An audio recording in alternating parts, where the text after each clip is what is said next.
We have a wonderful keynote to begin with, which will begin by addressing the question of the crossroads at which global governance is at. We then have a session which will focus on trade and a session that will focus on development. So I would like to begin by please inviting our keynote speaker, which is Andrés Velasco. He is currently Dean of the School of Public Policy at the London School of Economics. Prior to that, as you will have seen in the program, he's had many roles in government in Chile, as well as in universities as professors of practice in North America, in Colombia, Columbia University in New York. And in that sense, we have with him to moderate the conversation, Paul Morales. He is the director of CIDOB here in Barcelona. So if you could both please come up. Okay, so good morning, everyone. Pleasure to be here. Thank you very much for inviting also me as director of CIDOB to moderate this first discussion, the keynote speech by Andrés Velasco. He has already been introduced to you, but I would say that in light of what was mentioned in the introductory remarks by the president of IBEI, Jacint Jordana, and also Secretary General of the European Union and Foreign Affairs Department of the Generalitat, I think Andrés Velasco combines perfectly what should be the leitmotif of these sort of gatherings, which is experience in the policy field, having been Minister of Finance in Chile, and also deep knowledge in academia as Dean of the School of Public Policy at the London School of Economics. So I think we will have a first introduction by Andrés on the key themes of this conference. Then we will engage into a short dialogue between us. And please prepare your questions, because there will be some time as well for you to intervene in this discussion. So the floor is yours, Andrés. Very much looking forward to hearing it.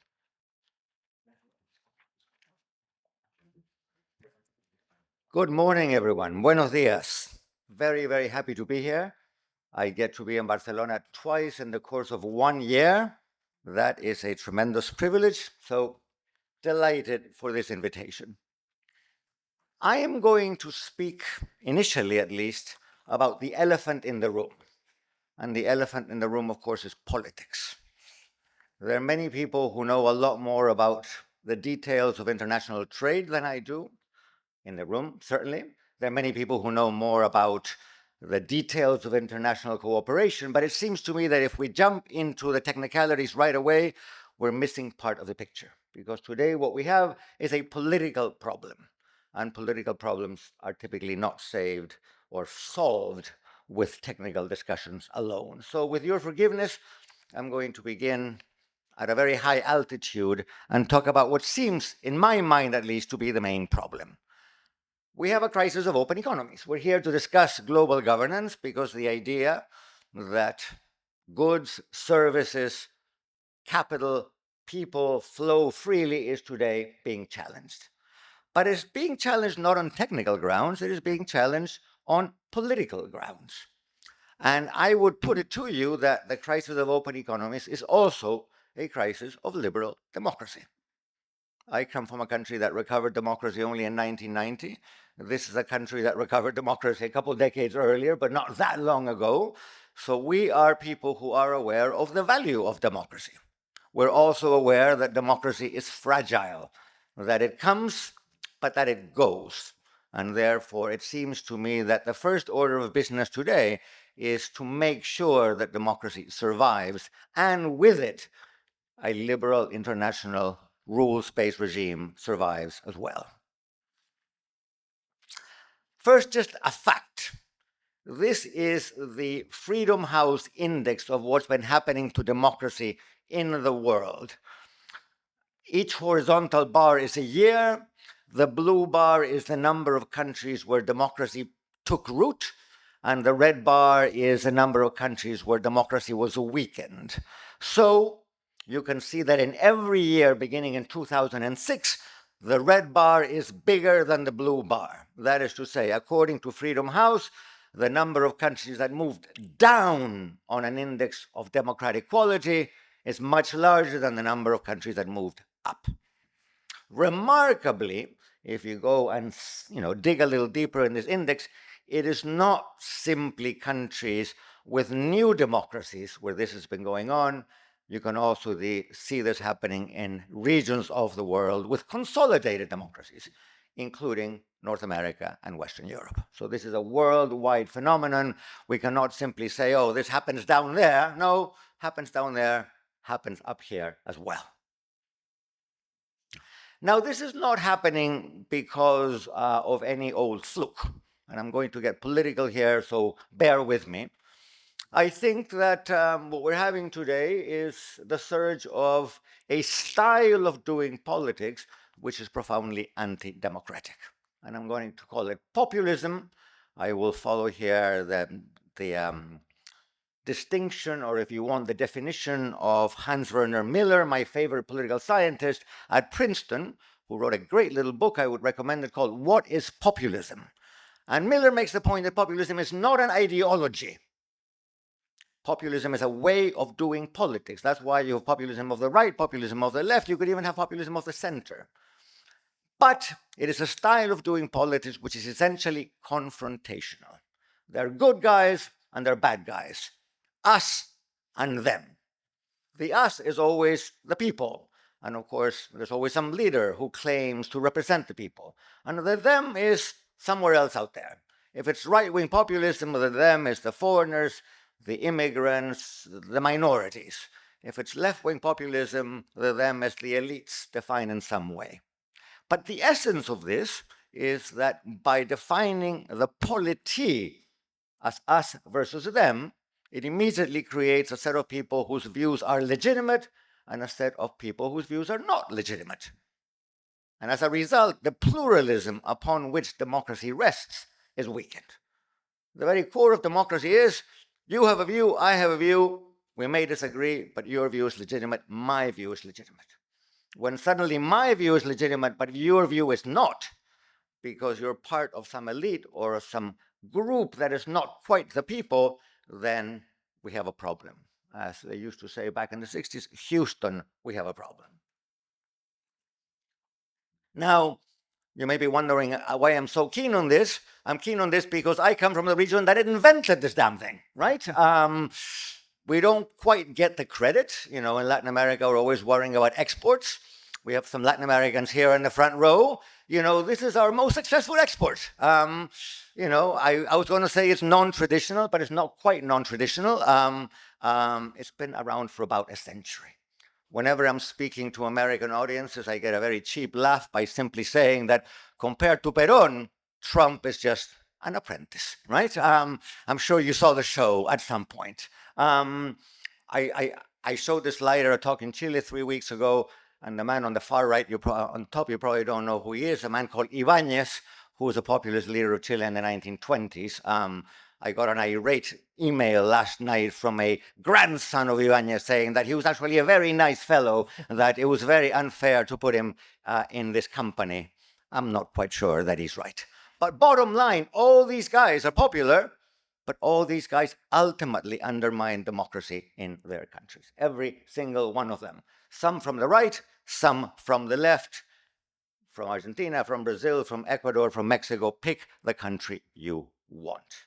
As a footnote, Mexico is one of those countries where democracy is very much under siege today. I don't know if you agree, but I certainly feel strongly that way.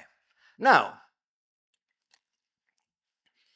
if the crisis of open economies is in fact a crisis of politics and of polities, then this is a political problem.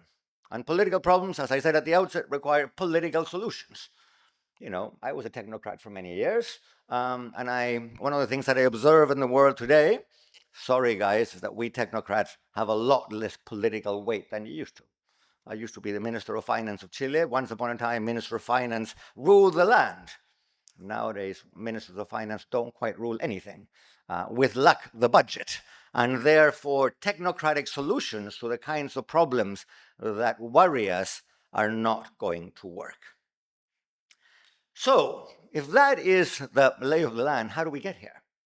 I want to ask, how did we get here? And then I want to ask, what might be ways out of here?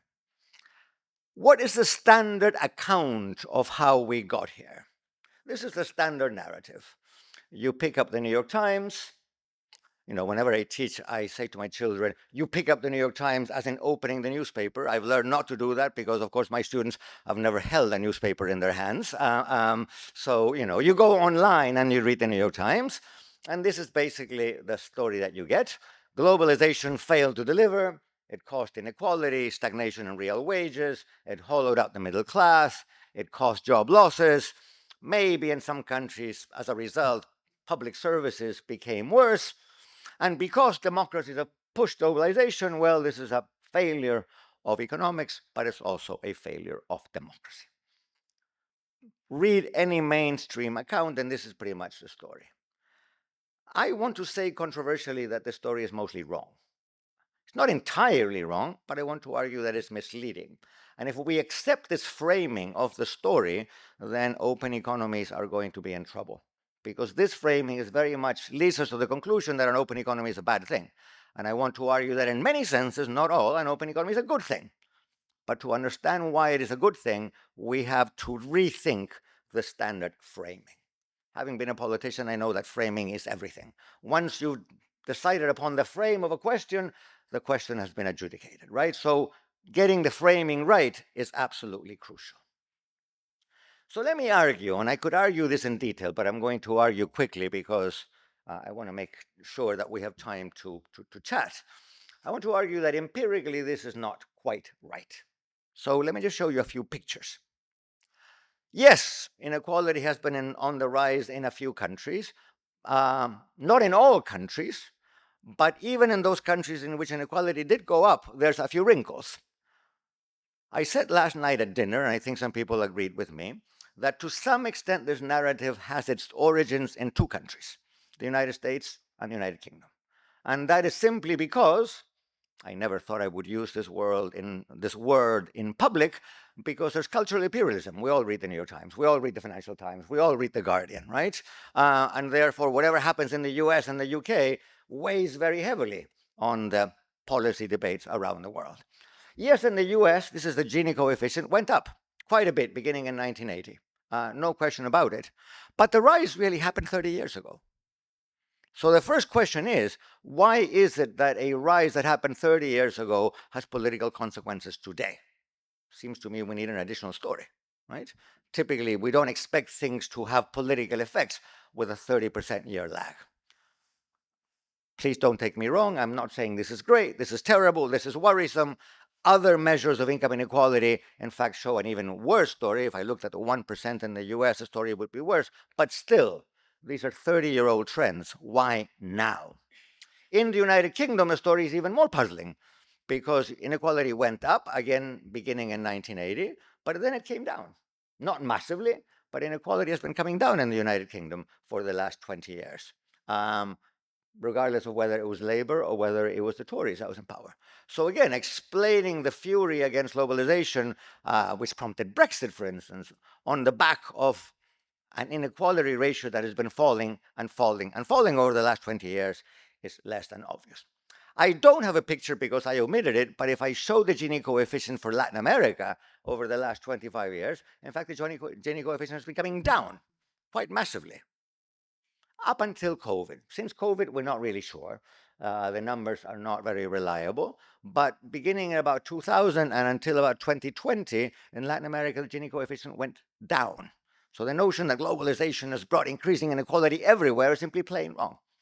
And if you look at Asia or Africa, the batch is very mixed. In some countries, the Gini went up. In other countries, the Gini went down. Now, if you're looking for an increase for explanations in the rise of populism, well, populism is going up in countries, going up meaning the share of the vote obtained by populist parties, either of the far left or the far right, is going up in countries where you don't think inequality is a problem.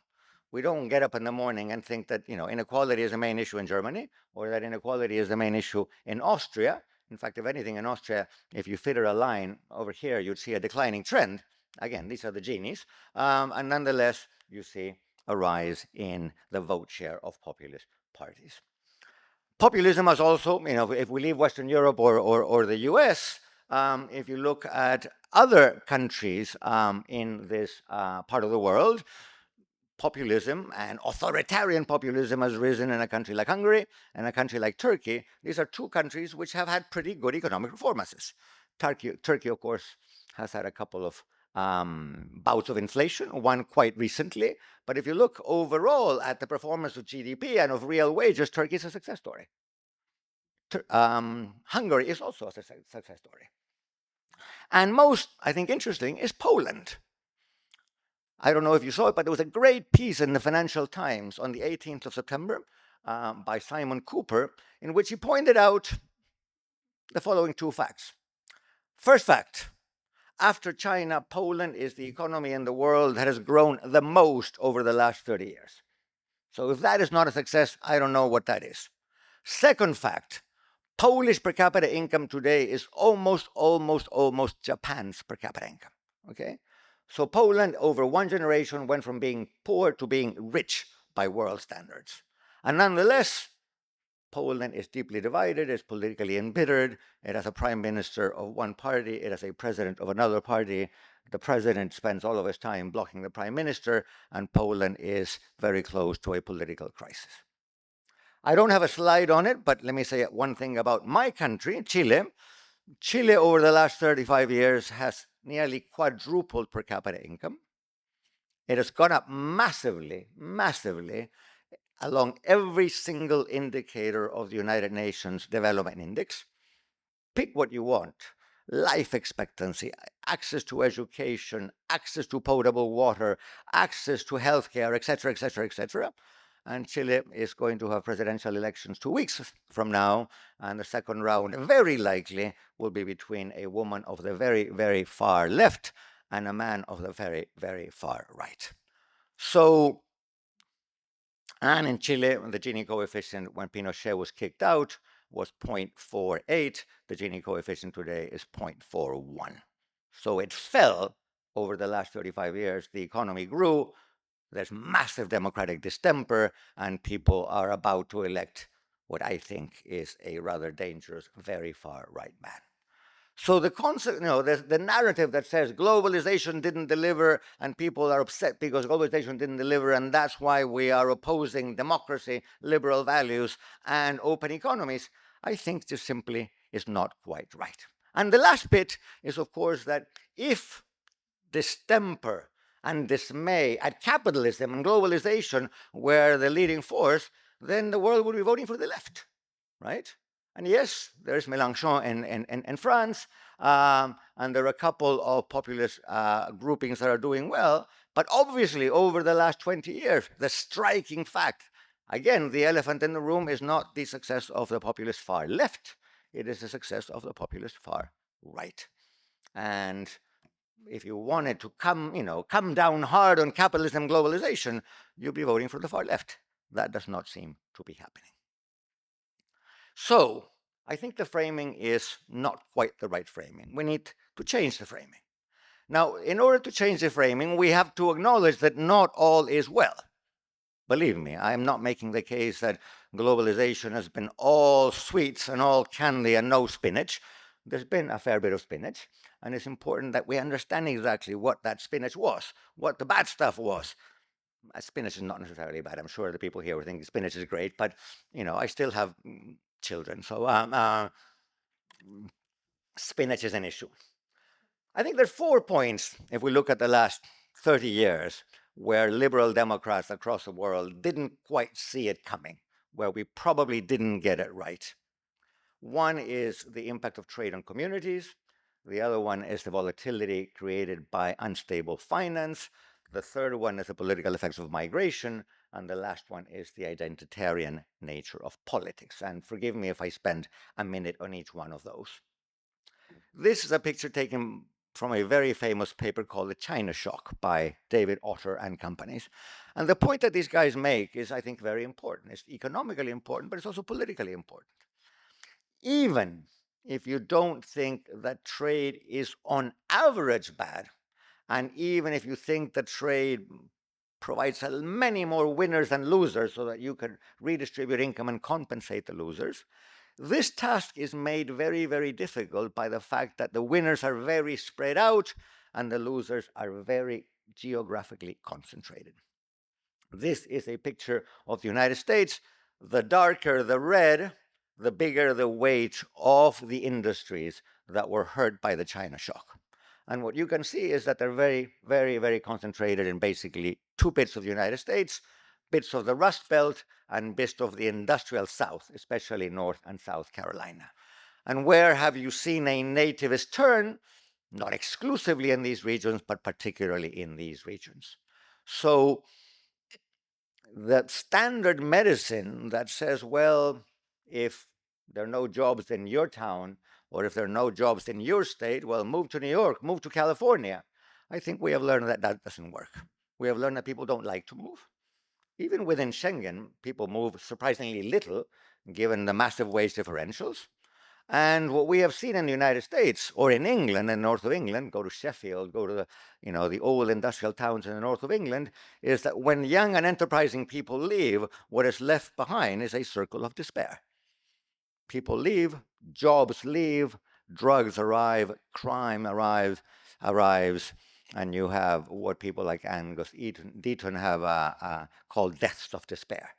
People dying young because they've lost jobs, they've lost dignity, they've lost healthcare, etc., etc., etc. Does this mean trade is bad? No, but it does mean that the losers that come with trade tend to be geographically concentrated, and that creates a human problem, but also a political problem. Second issue, capital flows and crises. Not all crises, financial crises, come from capital mobility, but I think there's a pretty strong case to be made, and I'm willing to argue this case with the economists in the room, that unfettered capital mobility in many cases exacerbated the vulnerability of countries to crises. Those are the crises that have happened in the world since 1982. I'm choosing 1982 simply because that's the year that I finished university, so I've been following these things pretty much since. Shortly after I finished university, Mexico had a big old crisis in 1982-83, and so did much of Latin America, but of course the crises seem to be going on and on and on and on. And I will not bore you with the details. This is what I do for a living, so I'm happy to go into the details. The point basically is that this volatility linked to capital flows and to international finance, again, has had massive political consequences. Because the other thing we know is that people don't like volatility. Not all volatility is finance related. We learned that COVID is a big issue, that there are other kinds of shocks. It may well be that AI will be that issue, will create jobs, but it will also destroy jobs. But I think we liberal Democrats underestimated the political damage that volatility does, not only to people's well-being, but also to people's confidence in the political system. If you lost your job, if you have no hope of losing your job, but you also lost your savings because a local bank went belly up, this really undermines your faith in democracy. Number three, migration. I am a migrant. I've been a migrant several times in my life. I was also an exile as a child, so believe me, I am all for the mobility of people across borders. But I think we would be naive if we thought that the backlash against migration is simply the work of a few xenophobes. The backlash against migration is real. It is happening everywhere. And I think, again, it has to do with these aspects of life in common which we liberal Democrats underestimated. It has to do with a sense of community. It has to do with a sense of attachment and a sense of belonging. And that is from the Eurobarometer. And if you ask Europeans in 2024, what are the main challenges for the EU? Correctly, the war in Ukraine is number one. The number two is migration. So this is not simply an issue in Gary, Indiana, or Detroit, Michigan. This is very much an issue in the world today. If you ask Latin Americans, they would say exactly the same thing. In every political campaign in my part of the world, migration is a number one issue. And the number two issue is the arrival of mafias linked to migration. So migration is very, very large all over the place. Europeans tend to think that migration is a European problem. I have news for you, it is not. Colombia took 2.5 Venezuelan refugees over the last decade. No country in this part of the world is taking 2.5 million people with a much higher income. So, migration and refugees are a much larger problem elsewhere in the world. Turkey is one example, Colombia is another. Lastly, I'll take 5 more minutes. Lastly, I think we liberal Democrats misunderstood the way politics works. And we misunderstood the way politics works because we're way too vulnerable to the ideas of economists. I'm an economist, so I'm speaking from the inside here. The standard model in political science has been basically kind of a consumer choice model of voting. I am an unemployed auto worker in Michigan. I want more jobs in the auto sector in Michigan. I shop around for the policies that might bring auto jobs back to Michigan. Once I've landed those policies, I shop around for the candidate that will deliver those policies, and I decide I will vote for the Democrats, the Republicans, for Smith or for Jones. That's pretty much the model that we have in our heads, right? And in that model, the line of causation comes from policies to party identification. In the last 10 years, there's been a revolution in political science, and political scientists increasingly arguing that, in fact, politics doesn't work like that at all. And if I can make one reading recommendation, if you haven't read it, read the book by Aiken and Bartels called Democracy for Realists, Princeton University Press, 2016. I read this book having been a politician, having run for office twice in my life. As I told people last night, I am a perfect politician. I have lost every single election in which I have participated. So I learn a lot. And one thing I learn is that that model of politics is entirely wrong. That model of politics is entirely wrong because the arrow of causality runs in exactly the opposite direction. First come attachments, and attachments are mostly intuitive. Attachments are like the love for your favorite football team. If you like Barca, you like Barca. You don't know why, but you like Barca. And if you like Real Madrid, it's the same thing, right? These are attachments from the heart, attachments from the gut. And once you have decided which political grouping or which candidate you are attached to, then you say, oh, by the way, what policies do you espouse?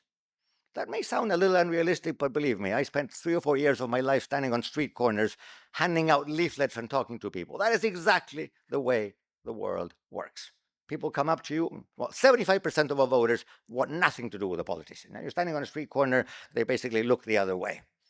I was very lucky because my wife was a television personality, so they didn't know about me, but they knew about my wife. So they would come up to me and say, oh, yes, you're the husband of so-and-so. So that, that gave me an inkling. And after a long conversation, they would say, oh, by the way, and what is your policy on this? So the idea that we policy people have, that policies drive politics, dead wrong, guys. And I think because we have misunderstood the nature of politics, we have misunderstood the nature of the problems that globalization has brought for politics. In short, I think there is a strong case to be made for open policies, economies, and polities, that is to say, for liberal democracy and the free flow of goods, services, capital, or people, but that case has to be mindful of the mistakes of the past. It has to be mindful of place. In economics, typically what matters is the efficiency with which you make something. It turns out that it also matters where you make that something and with what technology, producing what kinds of jobs. Secondly, it's not simply the average, but the deviations around the average that matter. That is to say, to say it in pompous economics jargon, it's the second moment, not just the first moment. Volatility matters a lot. Thirdly, it has to be prudent on the issue of movements of people, and I say that as a migrant myself. And last but not least, it has to be smart about the identitarian nature of politics. What I think the advocates of liberal democracy have done is simply failed entirely the test of creating identity links. Bit of evidence number one was a moment when Hillary Clinton referred to Trump voters as a basket of deplorables. If you think that voters are deplorable, Houston, we have a problem. Let me engage in a bit of shameless propaganda here. Some of the ideas that I've been discussing you can find in that red book, which is now for sale. It is called the London Consensus. It came out quite literally a week ago. And I am putting it next to that gray book. You probably don't know what that gray book is, but that is the gray book that came out in 1990, which gave rise to the so-called Washington Consensus. The Red Book is a collection of essays by something like 45 leading economists, including the guy who won the Nobel Prize last week, Philippe Aghion. But the point that we make is that, yes, there is a case for open economies and liberal democracies, but it has to be much more nuanced than the case we have been making in the past. Let me just end with two very political reflections, and I will end. So when I've presented these ideas elsewhere, I'm always asked, so who's going to make the case for this? Because you need ideas, but you also need mensajeros, messengers, people who actually make the case for open politics and open economies. And so upon further reflection, I have two quick answers for you. The first answer is that this is the entity that should be doing this job. Maybe we can append the United Kingdom here somewhere. But respectfully, I say, as a non-European, the EU is not doing this job properly. And the EU is not doing its job properly because it is not doing the things that the EU needs to do, that everybody in this room knows about very, very, very well, among them gaining strategic defense independence, among them using the current opportunity in which the dollar as a safe asset is tanking to strengthen the euro, so on and so forth. The list is long, happy to discuss it, but as a non-European, I am cheering for Europe to take this role. As a Latin American, let me add one footnote. I hope that the EU will ratify the Mercosur agreement. If that Mercosur agreement is ratified, there's a great opportunity to take all the other Latin American bilateral EU agreements and turn them into one big agreement. For instance, with cumulation and rules of origin. Today we don't have that, and therefore the classic spaghetti bowl is present. There are a lot of people around South America thinking, if this agreement is approved, let us hope the French stop vetoing it, then we can really have something powerful, which could be a model for cooperation among democracies. I hope that happens. So let me be a little bit controversial. This is one picture I hope we will not have to see again. You know, the leaders of the free world cowering in little chairs while the big man sits on a big chair is not a picture we need to see again. I will end here. Who are the other candidates for the job of promoting open economies and open politics? The other democracies of the world, North and South, East and West, rich and poor. People who go to the WTO are seeing India up there, are saying, oh my God, India's obstructionist. Yes, they can be. But I was in Delhi 2 weeks ago. India wants to grow, and India wants to grow by selling things to the rest of the world. So I think India is a potential partner. What do all these countries have in common? They're democratic. And I think the other thing that we want to make sure is that democratic countries stay in the democratic realm. So let me again be provocative and suggest one other picture we don't want to see. In fact, two pictures. As a Latin American, I was deeply pained, embarrassed to see the leader of a democratic country, Lula, applauding as missiles went by in Red Square. I thought that was appalling. I think it's also the product of a failure of Western diplomacy. We have to bring countries like Brazil and South Africa and India to the family of nations that defend democracy, not attack it. Plenty of work to be done. Happy to discuss. Thanks very much. Well, thank you very much, Andrés. It was extremely stimulating, and particularly the way you framed the everything is comes down to politics. Totally agree with this, and then the rest. I had one big question that I wanted to ask you, which was part of your presentation, but somehow missing in the last part where you basically put forward what should we look at, and I came up with this conclusion that we have to be very mindful of place and the local effects of these global dynamics, particularly global economy and globalization, and mindful also of the impact on local identity. So everything to surmount this populism problem that we have, in a sense, goes back to take care of those who have voted for these forces and who might have good reasons for being concerned about global economies, global global open societies and everything. So I very much agree with the premise. The problem comes, to my understanding, with the governance of change, right? How do we engage in these local blended solutions to counter populism at a time when governance features at the local level are totally insufficient, right? When it comes to taxation, for instance, the limits that are imposed into countries for the same reason that economies are global makes fiscal margins and fiscal policies insufficient, or at least competitive between countries, in order not to provide a fiscal solution to the problems you mentioned.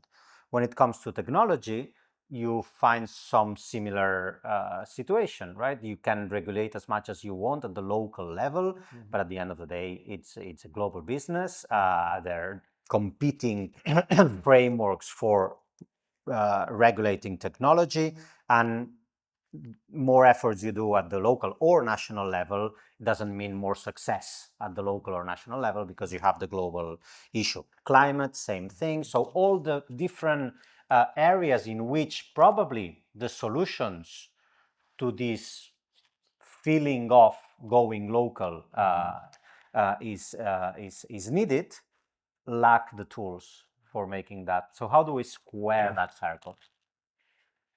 Very good question. I'm not sure I have one answer, but let me provide two thoughts. The first one is that this is not all about money. And I think that's very important, because we economists simply right away jump to the question of whom do I have to subsidize? And I think the evidence suggests, and this is not very scientific evidence, but I think it's mounting, that money alone doesn't do it. Let me give you one example.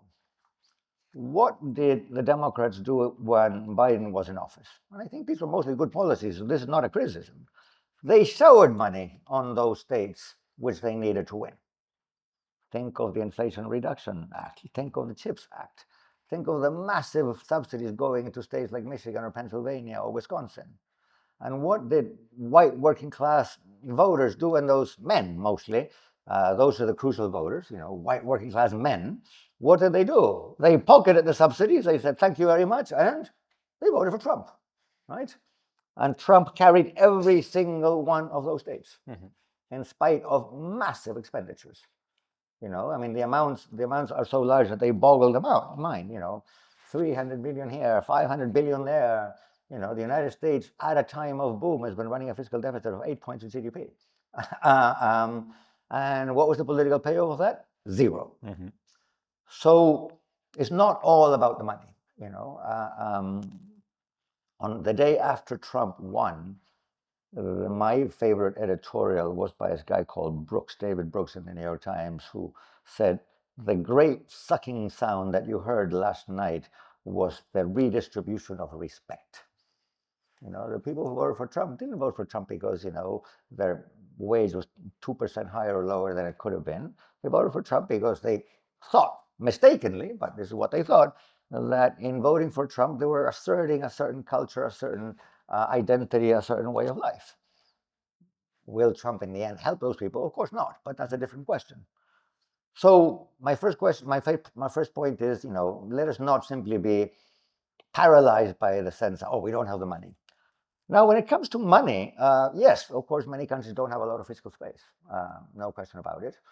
But it's not as bad as it sounds. I think, first of all, because there's more variety across the world than meets the eye. I mean, if you look at the countries whose flags I put up there, they're countries where debt to GDP, public debt to GDP is 200%.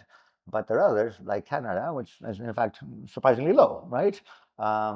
In my part of the world, many countries have 30 or 40% of debt to GDP. In Asia, the ratio is 30 or 40%. So again, a purely European lens may be a little bit misleading. Last but not least, I think I would look to Spain. I mean, this is a country where, of course, the regional and local issue has been around forever. It was not discovered last night. And you have lots of successful experiences of regions, in fact, going at it somewhat autonomously and cultivating economic progress and growth. I mean, Catalonia, of course, being the obvious example of that. So rather than ask me, I should ask you, how did this region do it? I suspect that maybe, lessons here which could be exportable. Mm-hmm. Yeah. We have our issues as well. I am fully aware. I am fully aware. But going back to also the more political side of things, which is what you focused on in the introduction, and the flag of the European Union that you said was the solution. Mm-hmm. It seems to me that at least one solution. One of the solutions, but the trouble that we have at the European Union level is that really for the first time, I would say, there is a coherent narrative by all the anti-European, Eurosceptic parties around Europe, which is basically, if the world is going more national, if nation states, national powers, big powers, or even middle-sized powers are the ones who rule the world, why should you tell me as a nation in Europe that we should disintegrate in favor of a Brussels intellectia or a Brussels supranational entity? This is going against the tide. And they're using very much this argument by saying, listen, your original formula is mistaken if we read it at the times where we're heading, right? So one problem for Europe is, how do we further integrate? And this is what Draghi tells us, this is what Letta tells us, everyone tells us we need to really overcome internal barriers, we need to do all sort of reforms that we know what those reforms are, but there's no political will to do it, there's no political margin to do it, and even for Euro integrationist leaders, they look through their back mirror and what they see is Rassemblement National, Alternative for Deutschland, and so on and so forth. So how do we convince that the political solution is really further integration? I think the easy answer is, if you're Austrian and you go at it alone, you have zero power. So that's, pretty persuasive. But let me be a bit more academic than that. I don't think the nation state is dead. But it matters what we mean by the nation state and what the nation state is about. What we are seeing is some sort of a resurgence of nationalism. But that could be a good thing or a bad thing. If the resurgence of nationalism is the resurgence of xenophobia and hatred for the country next door, that's very, very bad. But let us not forget that the nation state was once upon a time, not too long ago, the means by which we overcame other divisions, right? The nation state was the means by which Catholics and Protestants would come together, and the rich and the poor could come together. The nation state provided a setting in which people had rights, and there was a certain basic dignity guaranteed by the democratic state that gave you those rights and that dignity regardless of class or race or gender. So the nation state has been a powerful force for integration. Why am I saying that? Because I think we would be mistaken if, to defend democracy, we immediately chuck the nation state out the window. I love an essay by George Orwell written in the 1930s in which he says, nationalism was terrible, but let me make a case for patriotism. And Orwell says, nationalism is hatred of the other. Patriotism is love of my own. And he has a beautiful essay about England and smoky Sundays and conversation with friends in the pub and those funny looking red buses. And he says, after, of course, Orwell had lived in this country during the Civil War. And he goes home and he says, I've come to England with all of its foibles, but it is my country. I recognize myself in it. And I think the challenge for liberal Democrats today is to guide that nationalistic resurgence in a patriotic liberal direction. And that means that what makes us Chilean, American, British, Spanish is not a race or a religion or an income. what makes us nationals is a set of values. We are here because we share a set of values, which are democratic values. And of course, those democratic values have a different expression in different countries, right? They come attached with different history and different symbols. So I think to some extent, that's the easy answer for a country like the US. And that's more or less what Democrats are beginning to discover, right? The Democrats in the US are beginning to discover that they lost a lot of votes because they were perceived as anti-American. You never want to be a politician that is perceived as anti your country, for obvious reasons, right?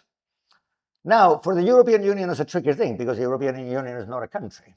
So the question is, and this is of course a question about which I have nothing intelligence to say, can the European Union practice liberal nationalism at the union level? I have friends who say yes, I have friends who say no, I don't know. But it seems to me that where the European Union has failed is precisely in creating those feelings of belonging. Can those feelings of belonging be practiced at a scale that is sufficiently large? I don't know. The United States is just as large. Not quite, the European population is larger, but it's roughly the same scale. India has 24 languages, dozens of religions, 1.4 billion people. And you can say that I'm from UP in India, but I'm also Indian, right? So a country much larger than the EU, India, much more diverse, much poorer, has managed to generate feelings of Indianness, which were basically invented in 1948. India invented a flag, invented a constitution, invented an anthem, much like Europe did. So if India could, why couldn't Europe? Yeah, probably the issue is we were told for a long time that the European integration was all about yes, belonging to the nation state, but building a sense of belonging beyond the nation state, right? And now to revitalize this idea of the nation state, building Europe is very much going at odds the same idea of the European Union. So we have to do a real change of mentality here. Yeah, building blocks as long as they're compatible building blocks. I mean, I don't think any large country has given up on regional identities. I mean, I lived in New England for many years. People in New England and the Northeast United States view Texas as a completely different world, right? And they can be very acerbic and quite nasty about Texas, but they belong to the same country and they all sing, the same songs. Okay, that sums it up very nicely. So thank you very much, Andrés Velasco. It's been a pleasure. So please round of applause for you.